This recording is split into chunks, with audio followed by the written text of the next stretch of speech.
Did it start? It did.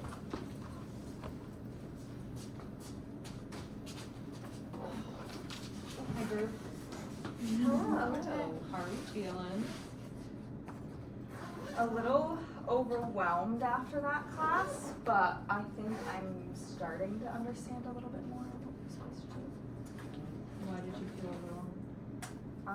Well, I did feel like there wasn't like a clear instruction in the beginning of what the fishbowl experiment was going to be. So I think I was just lost in that sense. But once it got cleared up, I think I have more understanding now. Who feels the same way? Does anyone else feel the same way? I do. I'm really lost. I think partly because I missed last week. So I don't know. I'm like trying to get a gauge for what we do now, so I know what to do going forward, I guess. Yeah, well, I mean, the purpose is to talk about group practices. I'm curious, well, did anything that you guys saw in the readings resonate with you about what took place just now in the groups? Well, I thought that the group think article was really interesting because it kind of shows how like when people like what happens when people like they tend to conform to one specific idea or they're like afraid to speak out and kind of not necessarily even just challenge an idea but just kind of like have their own opinion or belief on it. They just kind of go along with the crowd. I thought that was like a really interesting topic and like how much you can apply to like just like societal issues too. Is there like an example you can give? Like how it, like what do you mean? Like what kind of, like a real life example? Like, did you see groups that just happened? I'm trying to think, like, I feel like yes. Yeah. Like I feel like everyone was just kind of like one person said they were confused. Like we might have all genuinely been confused, but I think even just one person voicing that they were confused made everyone else confused. Yeah. Like even at the start though, Yeah. when like he asked if we all were okay with what we were doing, and that we knew what we were doing, and we all like no one said That's anything. true. No one said they anything at the didn't. start, Yeah. but like that's groupthink, and like I think too like part of the reading talked about groupthink like maintaining self-esteem, and I think that was trying to work there, but at the same time like I don't know if like I feel like when I participate in groupthink that it's helping my self-esteem. I feel like I know that I'm participating sometimes and that it like makes me feel worse. I don't know if people would feel that Can too. you explain that a little bit more? Like, I'm sorry. no, that's okay. Like when I'm in a group and there's like groupthink happening and like I know that I'm part of it as well, I like beat myself up for not speaking up. Like I wouldn't say that I feel like my self-esteem, like in one way it is because it's that fear of like not being right, so I'm not speaking up, Yeah. but I still feel like bad about it. Yeah. I agree with that. I think especially the part where it talks about this like pressure in groups and having that pressure kind of makes you doubt your own abilities. I really feel that, especially when working in groups, and that's like a main reason I especially didn't want to do the fishbowl. Is like I have a big self-esteem issue of like being like kind of like the center of attention, and I think speaking up is really hard for me. So I liked how it talked about that with groupthink. Like that's why a lot of people just kind of go with the group consensus because they're kind of fearful of speaking up. And I think especially that I see that a lot, especially in myself at least when working in groups too. And it doesn't draw attention to yourself. Yeah. Did anyone else felt like they just went along with what was happening for that reason or other reasons? I just didn't know what questions to ask necessarily. Like I was a little bit confused, but I didn't know like how to word the questions that like I had in mind. So I was trying to really like think about it, and other people ended up asking and kind of wording it better than I did, which is why I kind of went along with it. But yeah, I think that whole class was actually a really good example of groupthink. Now that I think about it. I think very similar to like what both of you guys were saying. Like I have a fear of being wrong. I was like really confused, so I didn't want to ask like the wrong question, I guess. So I don't tend to speak up for myself, or like, you know, even if I was confused, like I thought I got it at first, and then I was like, wait, I'm so confused. Like I would never be the kind of person to like stop the group and, you know what I mean, like re-ask anything. So I don't know. I agree with what both of you said. It's like how I felt. What about the people who did speak up? Like, were you guys like good for them, or were you like, that could never be me? I was like, that could never be. Like I love it. I'm so happy. I wish I could be that person. Yeah. But I just like, it's like, it goes back to the fear of like, am I stupid? Like, am I asking the wrong thing? I don't know. Yeah. I felt like for me, because I did speak up a couple times just about my confusion, but I felt it was easier for me to do that not being in the fishbowl. Because I was seeing it from the outside perspective. So like, I was sitting there seeing everybody in the fishbowl confused, and I was like, I understood why they were confused because I thought the same thing. So I think it was easier for me to speak up because I was viewing it from an outside perspective. But I feel like if I was in the group, I wouldn't have done that because I think I would have been kind of fearing that I was not kind of there in the group and confused. That's what, like, I was wondering about, like, your experiences as in the group, because that's interesting that you said that, because I was like, I wonder if it feels like they have to speak up because they're there, or if it, like, because you are a smaller group, are you able to step away from the fact that you're being observed and, like, be able to, like, voice opinions? Because there was a couple other of the people in that group who I feel like were really challenging Cameron and, like, voicing their opinions when they might have not if they didn't volunteer. Yeah. I feel like I could have spoke up more in the fishbowl, like of what was going on, but I almost like I felt like I had to stay on what the group was talking about, and it seemed like everyone was like confused about what was going on. So I was like, okay, we're focusing on that instead. And I kept wanting to like redirect it to the reading, like because that was what I thought we were supposed to be doing. But then at the same time, I was like, well, if I bring, like, I don't know, I guess I was just nervous to, like it says in the groupthink article number 5, like pressure, it says victims of groupthink apply direct pressure to any individual who momentarily expresses doubts about any of the group's shared illusions. So I feel like it was kind of hard for me, like I felt like I shouldn't speak out against the people that were confused and almost give that to Cameron, which I guess we weren't supposed to do, which now I see like that he wasn't like he wasn't trying to be an authority figure, so maybe like I did feel like I was like turning to him for like what we're supposed to do. Well, like, and that goes back to like another part of groupthink too, I think, is which is the, like, when you do groupthink, it inhibits the ability to like try to like inquire about alternative options, like be that person that speaks out, instead of have the leader do it, or like hope that someone takes that position. Even when you were saying that, I was looking at my own notes, and it went back to, I think, I don't remember what number it was, but the censorship, where it was kind of talking about victims of groupthink avoid deviating from what appears to be the group consensus, so they keep silent about their own misgivings and even minimize themselves. And I feel like you kind of saying that, I like thought of that because I was like, you were like, I didn't want to kind of go off. Yeah. So you were like, even though I knew that we probably should, like, I thought of that when you just said that. Yeah. And then, like, it makes me think, like, what are the appropriate conditions for a group for it not to feel that way? What did you guys think of like the power dynamics that were taking place? In what sense? I don't want to talk about my experience because I'm trying to facilitate, I guess, but to me it felt like there was a clear imbalance of power in the group. Or like he had more power than you guys. What did you guys see? What did you guys think? Or did you think about it at all?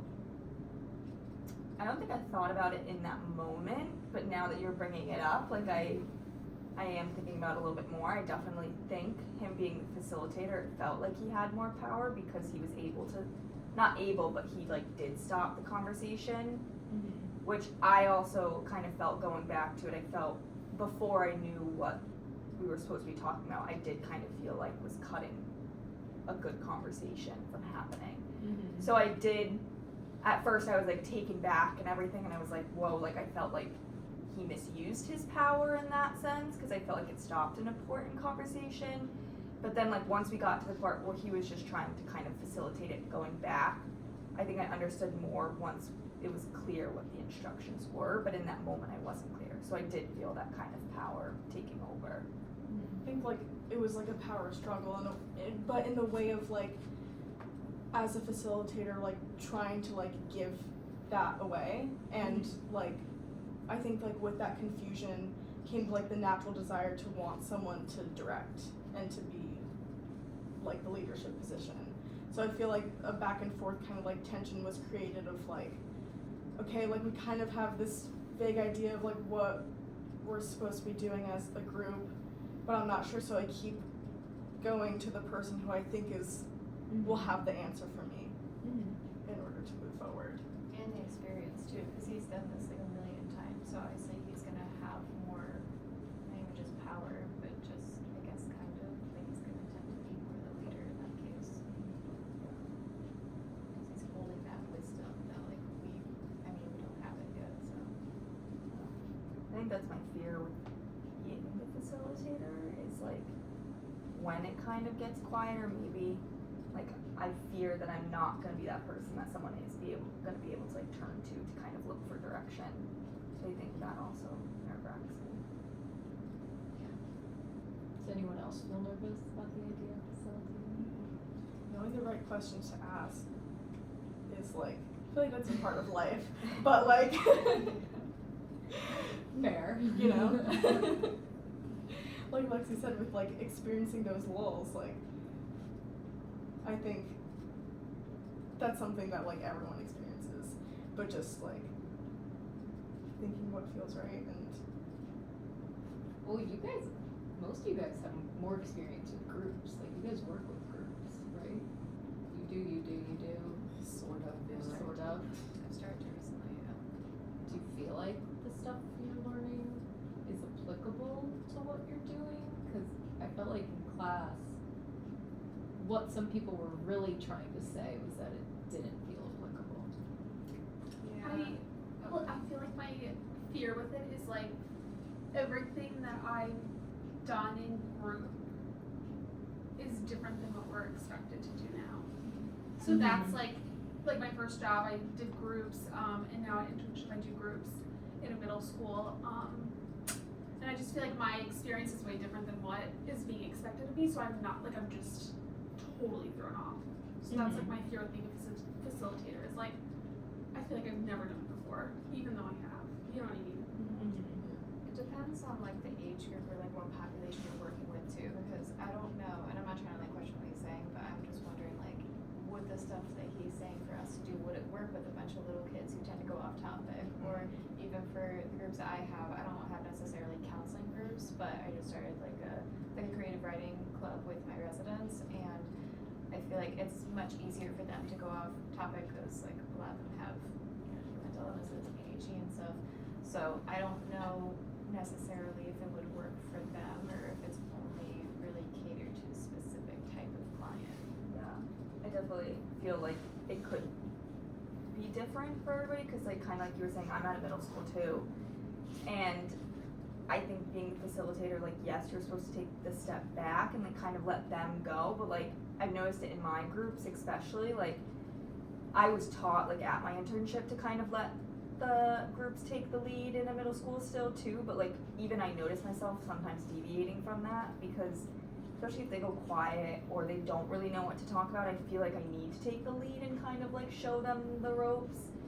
So I think that's like a little different for me, because like especially in the practice principles, it talked about not automatically taking over, but I feel like when you work with kids or like younger kids, you kind of have to, because they don't really know where to go sometimes. That was like my thought, because I have a group of girls who have selective mutism, and so like I'm literally having to That's your talk group? with me, yeah, Wow. for 30 minutes. 30 That's minutes. So it's like, in an instance like that, like if I just we're just gonna sit there and look at each other if I'm not leading. You know what I mean? Yeah. And then even like a group of like ADHD 8th grade boys, like there's 6 of them.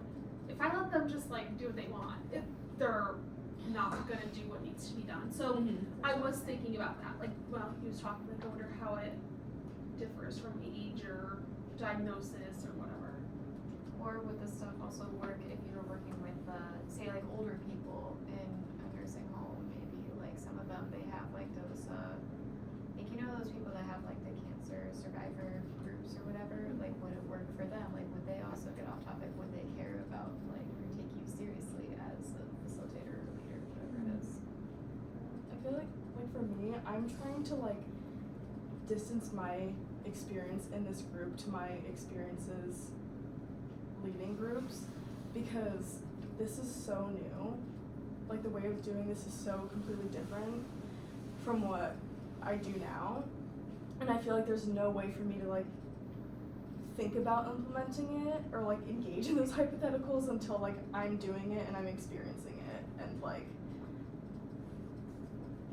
like in this practice together, like figuring out like what that looks like and what that feels like from a facilitator perspective and like a member perspective. So like I was getting confused in the room when people were talking about their other experiences, because I was like, but like we can't apply it right because we don't even know what it's like right now. Like we're all still so new at this and still like really trying to figure it out. So of course it seems like, oh my god, I could never do this with, like, I have high schoolers. My mind right now, I'm like, I just can't even like think about that right now. Like, I think my hope is like eventually like in this practice and like doing this class is having enough experience and like understanding of what this looks like to be able to implement it in the future. Maybe not right now, but I work with seniors, and I feel like this method would be really helpful to do with the seniors to kind of facilitate the conversation, and that's what I've been like trying to do in my internship. But my program manager, like when it's my time to like I run like a Topic Tuesday group, she'll like kind of overstep and like she notices I'm not like being an authoritative figure, and then she comes in and is that person, and I'm like, that's not the point of what we're trying to do. And I just noticed like people like talk less when she does that, and like they are like less likely to bring up like their like real opinion on something, and they like, so I can see how like having an authoritative figure like leading a group kind of it makes like group members less willing to participate too. So I think that's like a interesting way to look at it, that maybe the facilitating is like we can get more of an honest like view of what people think and feel. Yeah. And I feel like even going off that, like it talks about having a cohesive group and what that becomes, and I feel like with what you just said with like your supervisor, like it doesn't feel like she's making the group cohesive. Yeah. So then it like says like it censors or constrains what the group members want to talk about out of fear of being like antagonized or like maybe socially punished by the leader. And I kind of like, I feel like when you said that, like it made me think of that, like the seniors don't want to talk because they kind of feel like this authoritative figure is coming in and like taking over, and maybe it makes them feel like they're not in a safe space to maybe like talk about things. Yeah, I think that happens a lot. Like I've noticed like there's a big difference like when she's there and when she's not there, and like I'm having conversations with them, and I feel like they are like much more open with me about what's going on than with her, because about What did you think? You were like, oh, if I implement this, it'll be really helpful. Like, what stood out to you that you thought you could implement? Yeah, just like I feel like she cuts people off a lot. Like as soon if like, and the seniors get off topic very easily, but she doesn't let them like complete a thought. And like I think most of the time they're going to try to tie it into it, but like they get cut off before they can make the connection to what like the actual what's going on in the group. So I don't know. I think just like I really like the in the guidelines for practice, there's one about just like just listening, because if you like cut someone off and you don't get to hear their whole thought, you're like not really listening to what they're actually saying. You're like reacting to what you think they're going to say. That makes sense. Were there any other ones that stood out to anyone? I mean, I think that listening one is definitely a good one, like especially like what are they saying indirectly? I think that's something that we talk about outside of this class as well, about what real listening looks like and what paying attention looks like, especially in a group. How did you guys feel when you were reading it? Confused, intimidated? Yeah, I guess excited? more confused than anything. I felt like there was just a lot that I've never done nor seen either, and like that's something that's like really intimidating to me. It's like I've seen my own supervisor run groups and it's not like this. So this is like just, it does get a little intimidating in the sense like, I mean I guess I'm at a middle school, so like she does kind of let them take their way sometimes, but like she is inserting herself and maybe leading it a little bit more than like I feel like we're expected to do here. Right time. I'm just gonna make sure it's still recording. Oh Please, my God. god. It is. Okay, thank God. Should I like stop it and do another 15 minutes? Yes. I'm For nervous that storage? this storage wise is gonna delete.